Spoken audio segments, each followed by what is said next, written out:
Welcome back, friends. The feedback has been enormous, which I had got since this morning. So मैंने सोचा कि एक और series करते हैं बहुत ही जल्द. And so today I'm going to talk on the administrative and constitutional development in Arunachal Pradesh. And for this, to help me, I have invited a friend of mine who would be helping me out. If you could come here for 2 minutes, 2 seconds please. He is Dr. Dusu Sambyo, and he is right now teaching at Don Bosco College, History Department. So Dr. Sambyo, thank you very much. तो आज ही हमको मदद करेगा, कई जगह हम गलती भी होते हैं, तो just that he would help me out. Thank you very much for coming. Thank you. So let us talk on the administrative and constitutional development in Arunachal Pradesh. कल का जो history था, origin of history से हम carry forward करके let us go to this, and this is from, let us talk on from 1826 Battle of Yandabu to 1987 जब हमारा statehood day हुआ था. We'll be talking on this period, the important features on this period. So it would be around 160 years का हम लोग history पढ़ेंगे. ठीक है, चलो. So prior to that, थोड़ा सा अहोम्स के बारे देखते हैं. Like अहोम्स बहुत इम्पोर्टेंट है. Like कल जैसे मैंने बताया, Sukapa, the first king of the Ahom kingdom, 1228 को बहुत सारे बुक्स में देखा गया है कि they came to Arunachal or Assam via Pangso Pass, because it is clearly mentioned in the books Patkai range. तो पटकाई रेंज जो है, तो हमारा आज का अरुणाचल का तिरप चंगलंग लोंगडिंग जो 440 किलोमीटर जो हमारा पटकाई रेंज है, उसी के अंदर आता है पंगसो पास. ठीक है, तो सिंस ये इसीलिए इसको मेंशन किया because it relates to Arunachal Pradesh. तो you might just be asked question कि पंगसो पास से सुकापा कब आया था, 1228 AD को. तो this is just for reference if any questions are asked on the Ahoms. तो I would still urge you to read a bit about Ahoms. पोसास एंड बुरंजीस के बारे हमने कल डिस्कस किया, but read a bit more on Ahoms. And that brings us to Lachit Borpukon, a very important figure in the Ahom kingdom. Lachit Borpukon, very popular figure, very famous for 1671 Battle of Saraigat. Battle of Saraigat में he was a general of the Ahom king. तो commander in chief था, जो general था, उसने 1671 को Mughal army को 1671 battle of Saraighat में they became victorious. In fact, Ahoms defeated, as per records, defeated the Mughals 17 times. So Ahoms, they ruled for about 600 years. Ahoms are one of the longest surviving dynasty in the world. 600 years is no joke. So now it brings us to the Maumauria rebellion. Please do read about it. Maumauria rebellion. It was in 3 phases. It started in 1769 and ended in 1805. So Maumauria rebellion is very important. You can read the details about it in the books. It's easily available on the internet. It's very easy. But why it's important? Because Maumauria rebellion brought the downfall of the Ahom kingdom. Although they were defeated, the Maumauria rebellion, but finally it did lead to the weakening of the Ahom kingdom. So after 1805 to 1817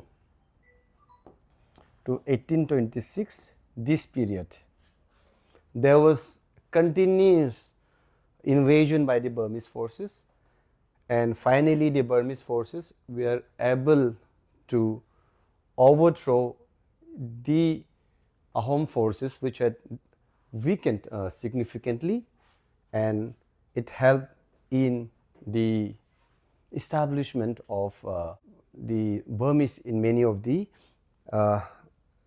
kingdoms or areas earlier held by the Ahoms.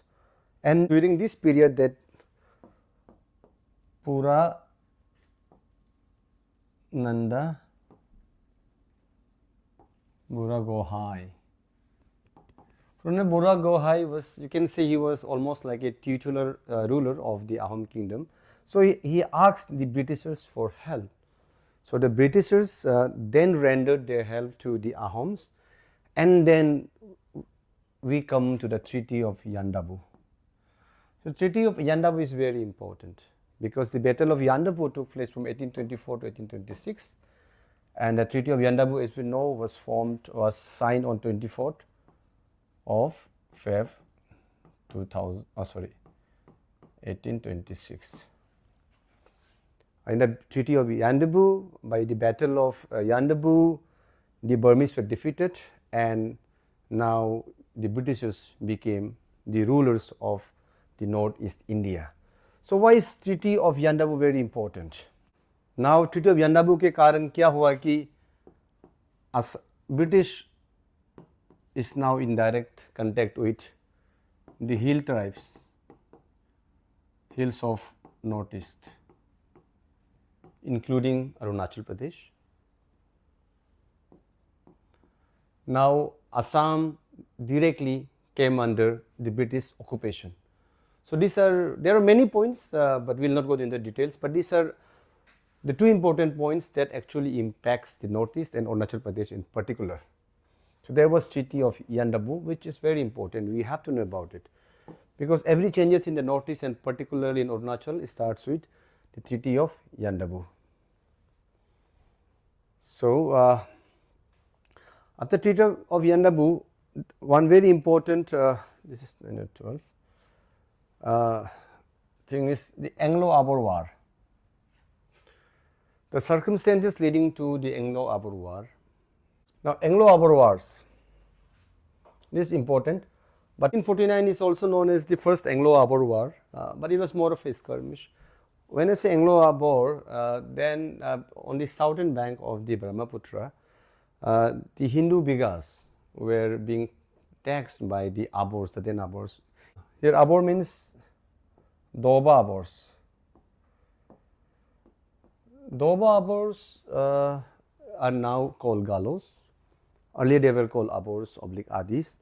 So then they were called Doba Abors. So they used to tax the Hindu Bigas the southern of bank of the Brahmaputra.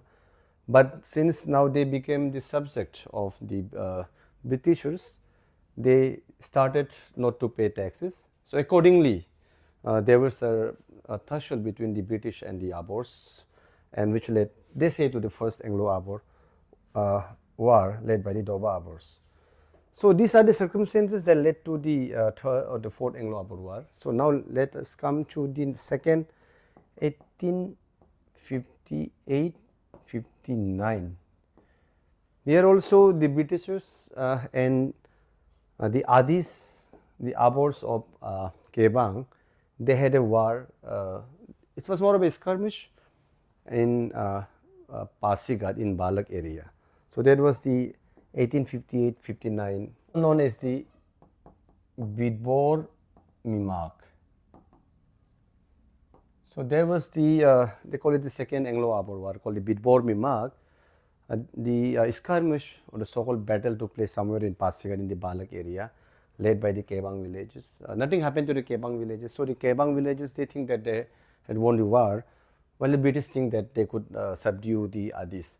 So that was called the second Anglo-Abor war. Let us not go to the details, it's just for the interview. I'm not going to the details. So thereafter it comes the 1894. It's also called as Bongal Mimak. So you can call it as the third Anglo-Abor War. This was the second, first and third.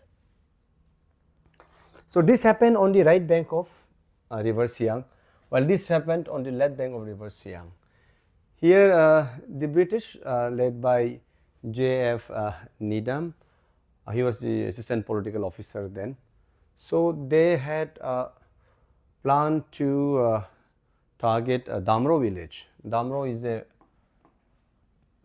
used to be very powerful village. Then it used to be the headquarter of the Padams, the Abor or the Adi Padams. While the British were on the move, they were stopped at various places like the Dambuk. Better ground at Dambuk is still there as War Heritage Site. War Heritage Site at Dambuk. Can you still, when you go to Dambuk, you will still find the place where the battle had taken place, and also likewise there were skirmishes at Mebo, Padu and Sili. The Britishers could not proceed to Damro as they were stopped by the brave Abor forces on the way. So in that ways, the 1894 war, there was losses on both the sides, on the British sides as well as the Abor side. So that was about the 1894 Bongal Mimak, or so-called Third Anglo-Abor War. I'm not going into the details, but just let us, just for the interview's sake, let us just know a bit about this. Why is this important? Because now we had celebrated Azadi Ka Amrut Mahotsav, and all the fallen heroes of this war were also felicitated by the government. So it's very important that you might just be asked questions on that. So I'm giving a brief about these battles of the Anglo-Abor War. So now let us come to the very important 1911 Anglo-Abor War, which had changed the entire scenario of the political scenario, the administrative scenario of Arunachal Pradesh. So this can be termed as the main Anglo-Abor War, which had shaken the entire system, the tribal system of Arunachal Pradesh, particularly the Siang belt. Excel. 2 months. Excel.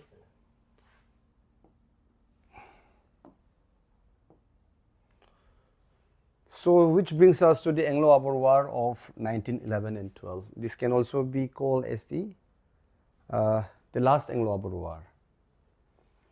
So all the circumstances finally led to the Anglo-Abor War. It all started with the killing of Williamson. Now Williamson was the assistant political officer posted at Sadia at that point in time.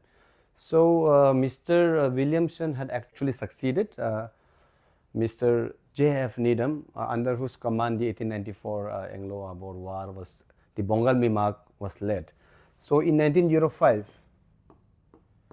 J.F. Needham was replaced by Mr. Williamson.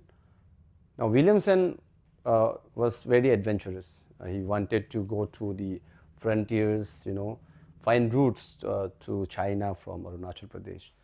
So in some way or the other, he had, slowly started to have interaction with the Abors, and it was during one such instance when Mr. Madmur Jamo, who was the Gambura of Yagrung village in East Siang district, while Mr. Williamson was on the way to Ledung village in the year 1909, he had interacted with Mr. Madmur Jamo, and they say there was some tutu meme between the two of them. They had some kind of argument, they say, and after some years, that was in the year 1911, Mr. Madmur Jamo, along with some of his accomplices like Amlo Darang, had eventually killed Mr. Williamson at Komsing in Siang district, and Dr. Gregerson at Pangi village. So after the killing of Gregerson, Dr. Gregerson at Pangi and Mr. Williamson at Komsing, the British led one of the largest expeditions, not the largest, but one of the largest expeditions in the entire northeast, and they sent a large number of soldiers and officers to subdue the Abors, the Adis, and this is which led to the 1911 war. which lasted for more than 2 months. And finally, the Adis were subdued after over a 2-month-long battle with the Britishers. Many of the villages were actually burned down. So, what were the after effects of the 1911 war? So, the most important thing is that hereafter the British had taken control of the administrative unit. They established one British outpost and one administrative unit was established at Pasighat, which was under the control of Sadia. So 1911 is very important that ways, because now British had come in direct contact with the Adis, the tribes of Arunachal Pradesh, and also hereafter they began to influence the culture, the administration of the Siang belt. 1911 war, there's a very important development that is called NEFT. What does NEFT stand for? Now this is very important. NEFT stands for North-East Frontier Tract. North-East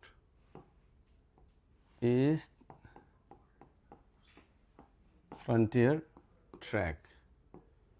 Now NEFT could be divided into 3 parts: Central and Eastern section, Lakhimpur Frontier Tract, and Western section. So now the present Arunachal Pradesh was divided into Central and Eastern section, Lakhimpur Frontier Tract, and Western section. Now this is very important. This is where the administration of Arunachal actually starts from. Why is the North-East Frontier Tract very important? Because the Central and Eastern section, which we can later on see that it is further divided to the Sadia Frontier Tract, Lakhimpur Frontier Tract remains as usual, and the Western section is divided into Balipara Frontier Tract. Now why is it important? Because now from here on you can see that there is a change in the administrative unit of Arunachal Pradesh. We are under Assam, no doubt, but it is clearly visible that post 1911 war, Anglo-Abor war, the British have changed their stance towards the administration of Arunachal Pradesh. So they had created these 3 frontier tract in the year 1914, which also brings us to the very important Simla conference. You must have studied about the Simla conference, where the parties were the British, the Tibetans, and the Chinese, to which till today the Chinese do not agree, but India and Tibet hold on to the 1914 Simla conference agreements. So that becomes very important. So 1914 NEFT is very important, as you can see, and later on they are divided into further into Sadia and Balipara Frontier Tract. So with this NEFT, the British have started sort of starting with the administration of NEPA, and by which the hill areas, the hill tracts are brought under the indirect control of the British. Now it brings us again to a very important point called Government of India Act 1935. You must all have read about Government of India Act 1935. It's very important. But one very important point, the feature which relates to us, is as per the Government of India Act 1935, this NEFT, these 3 tracts have now been brought under the excluded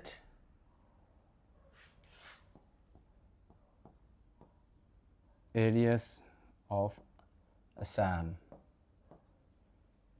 So this is very important.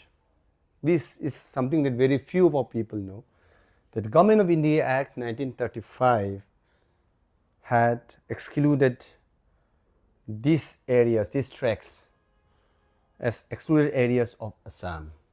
And it is, they say it was excluded mainly to preserve the tribal areas, but some also say that they always wanted Arunachal to be kept as a buffer zone between China, Tibet, China and India.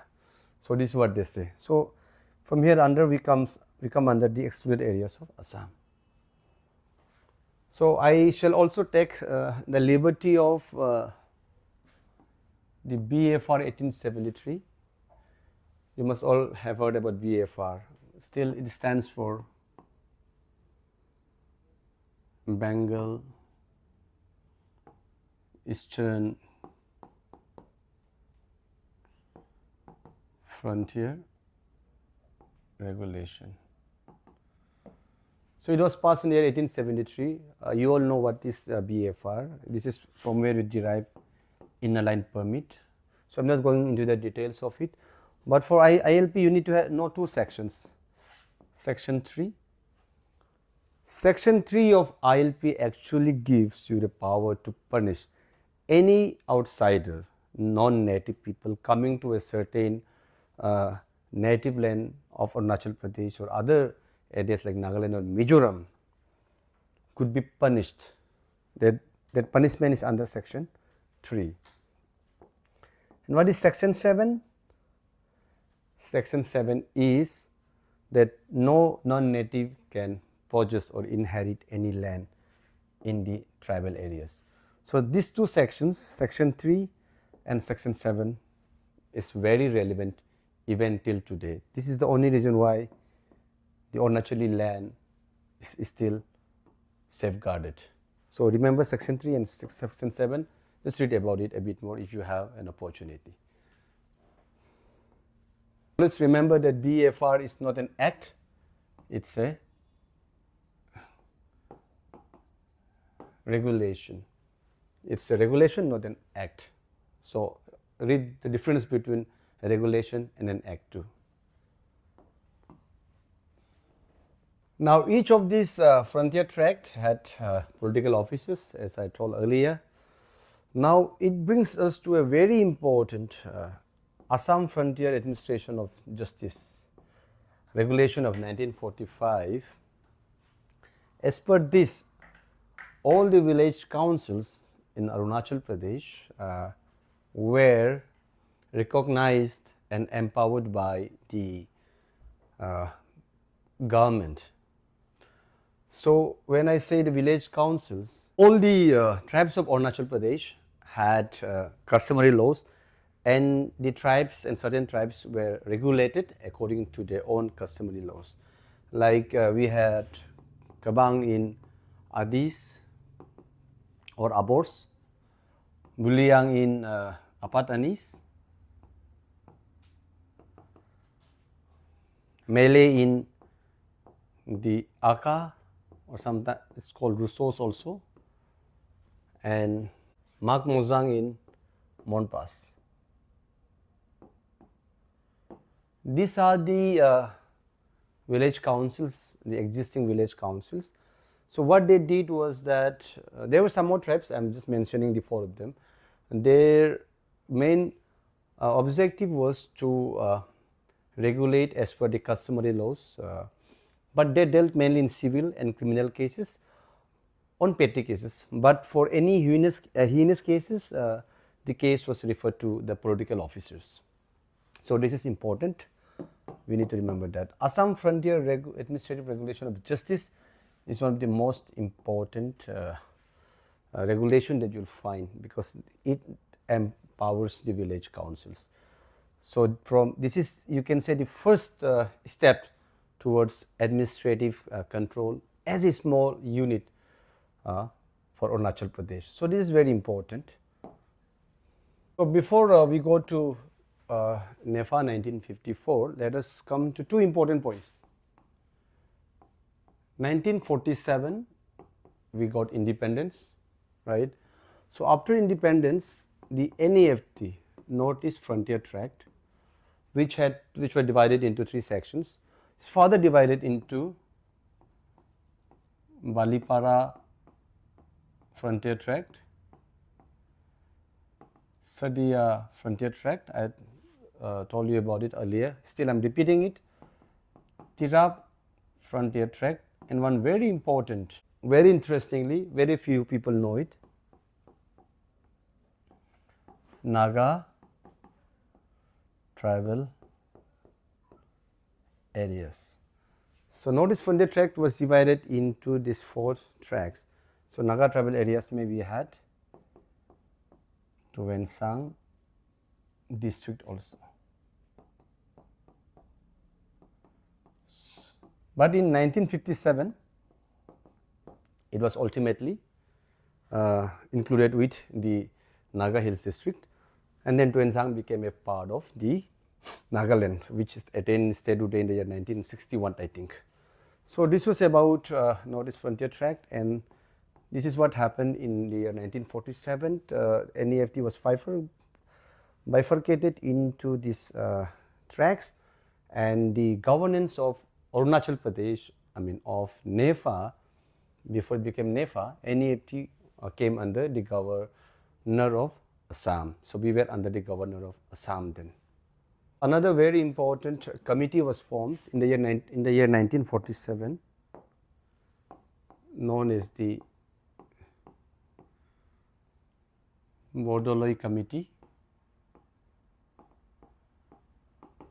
Gopinath Bordoloi, as we all know, is the first chief minister of Assam. So Bordoloi Committee में 2 important features हम देखेंगे, lots of features, but जो हम लोग को जो affect करता है, we'll talk about that only. So the committee submitted its report on 28th of July 1947. So उसमें एक important point था कि this Bordoloi Committee was to submit report on advisory on the administration of hill areas of Assam. When I say hill areas of Assam, it means the present day Arunachal Pradesh and other northeastern states. So it also recommended that the governance of Arunachal Pradesh, which was till then under the governor of Assam, to be handed over to External Affairs Ministry. Okay.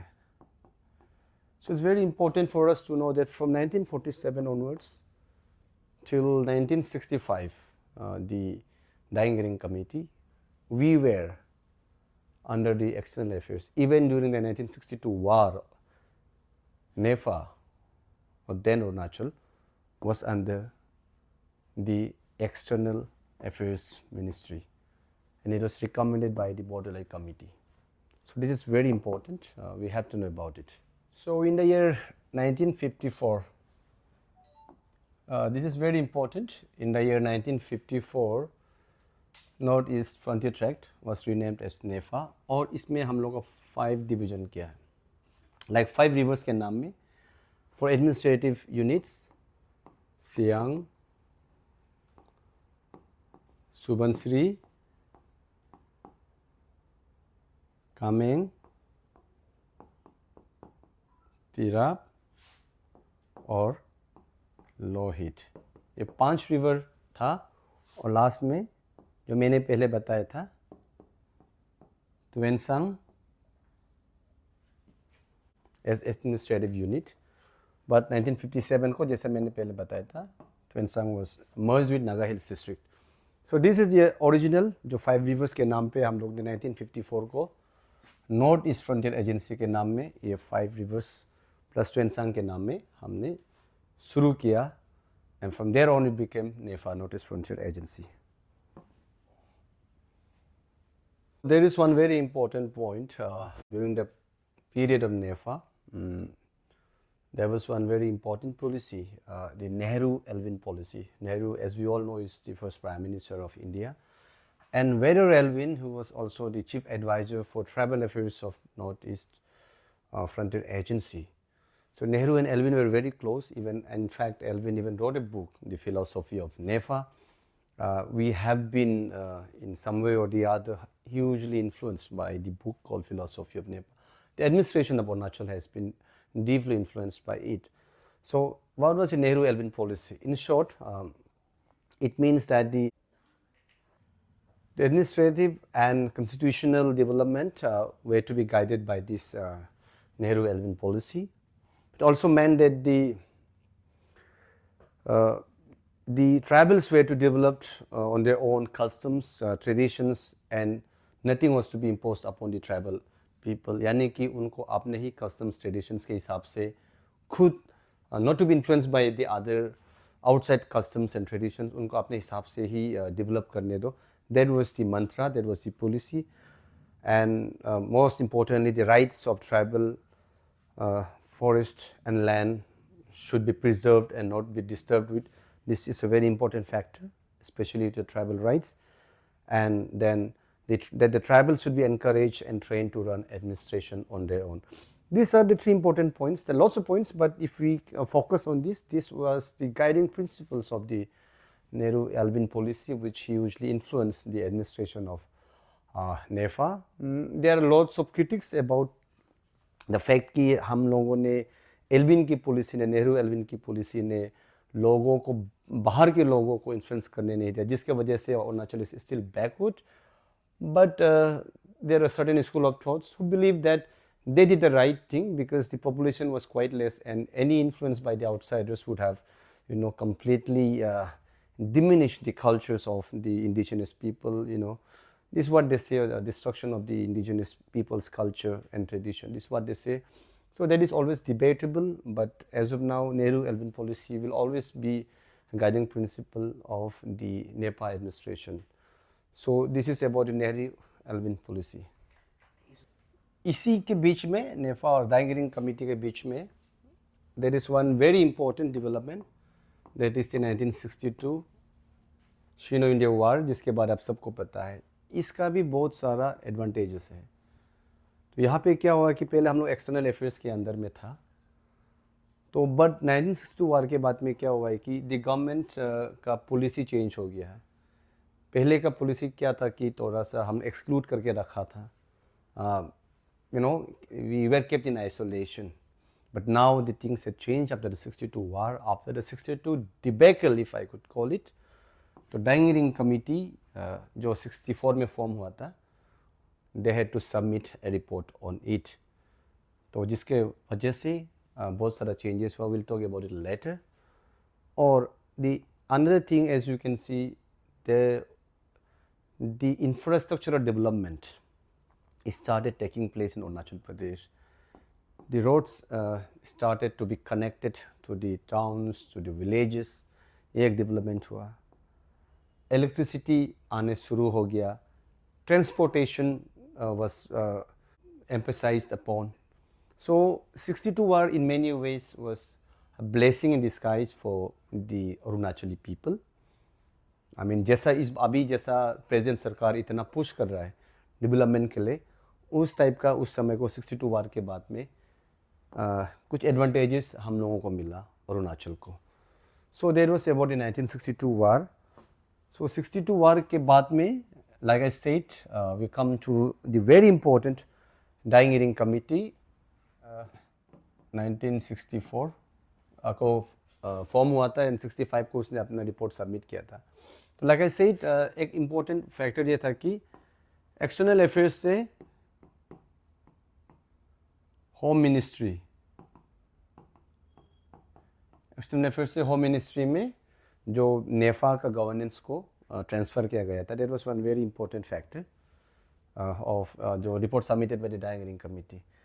तो other very important feature which actually affects the whole of Arunachal till today, and which actually is a watershed moment in the history of Arunachal Pradesh, in the political evolution of Arunachal Pradesh, is the 4-tier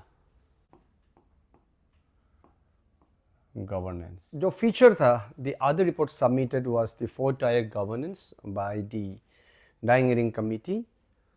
उसमें है ग्राम panchayat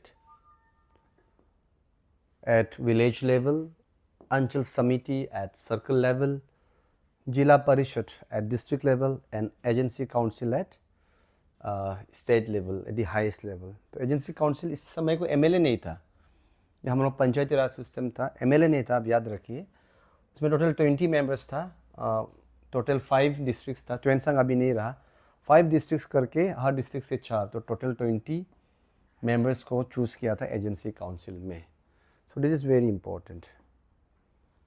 Ering committee was headed by Mr. Ering, who was the MP from Arunachal Pradesh and also the parliamentary secretary during the period. And Mr. B.D. Pandey, he Brigadier D.M. Sen, and Mr. L. Thanga, he was a Mizo. So these were the members of the Ering committee, and they submitted their report in the year 1965. बहुत सारा है dying committee में, you can just go about it. मैंने जो हम लोग को relevant है इंटरव्यू के लिए मैंने वही लिखा है, so that there will not be much of confusion. So in the year 1967 the panchayati raj regulation was passed. So from here starts the panchayati raj regulation Arunachal Pradesh का। So now that brings us to a very important 1972। सब 72 के बारे में सुना ही हमें। 10 years after the Sino-India War, as per the Northeast Reorganization Act of 1971, Arunachal Pradesh finally got union territory. तो हम लोग अभी union territory हो गया 1972 में। The then Prime Minister of India, Indira Gandhi, she came to Zero और उन्होंने नाम दिया अरुणाचल प्रदेश, जिसके कारण Arunachal became a union territory. And Mr. B.D. Sastry, he was the director of research then, he was the one who coined the name Arunachal Pradesh. So it might just be asked who coined the name Arunachal Pradesh.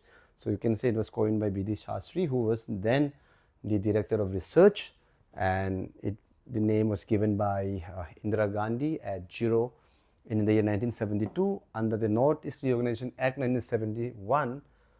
Arunachal Pradesh then we attained union territory.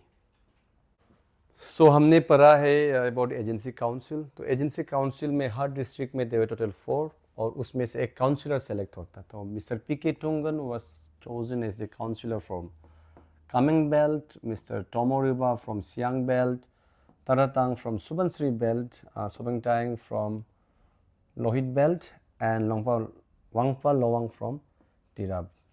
ये जो 4 district से 5 district से इनको ये जो 5 व्यक्ति को उनको काउंसिलर्स चूज किया गया था on 6th of October 1972। These 5 gentlemen were appointed as the councillors, the first councillors in fact. So in the year 1974, Sri K. Raja was the chief commissioner recommended for the Legislative Assembly. और interestingly 1975 को जो chief commissioner को बना दिया गया था lieutenant governor. So K. Raja was the first lieutenant governor of Arunachal Pradesh। और since he recommended for legislative assembly, जो प्रदेश काउंसिल जो था वो प्रोविंशियल लेजिस्लेचर कहा जाता था। Pradesh council in the sense कि पहले एजेंसी काउंसिल जो बोलता था वो ड्यूरिंग दी नेपा पीरियड, लेकिन वंस यूटी मिलने के बाद में it was called as Pradesh council. तो प्रदेश काउंसिल से उसको बना दिया था प्रोविंशियल लेजिस्लेचर। उसके बाद में in the year 1978 the first ever elections was held, जिसमें कि पीके टुंगन का जो Janata Party was able to form the government, जो टोटल फर्स्ट 30 लेजिस्लेचर्स था फॉर द फर्स्ट टाइम, जिसमें कि PK Thungon became the first chief minister of Arunachal Pradesh. And in the year 1987 finally we were able to achieve the full-fledged statehood day along with Mizoram under Article 371H. So this is about the political administrative evolution of Arunachal Pradesh, I've tried to make it as conscious and as brief as possible क्योंकि आप लोगों के पास समय भी कम है. मैं भी बहुत सीखा हूँ और कई पॉइंट्स दिमाग से निकल भी जाता है. But I have tried to make it very concise. But I think this is very important. Questions would be asked on this. And if you can see, especially 1972 से 50 आफ्टर इंडिपेंडेंस, फिर 72 में, और इतना जल्दी हम लोग का पॉलिटिकल सिनेरियो चेंज हो गया. मतलब 78 तक तो हमारा एमएलए भी एक भी नहीं था.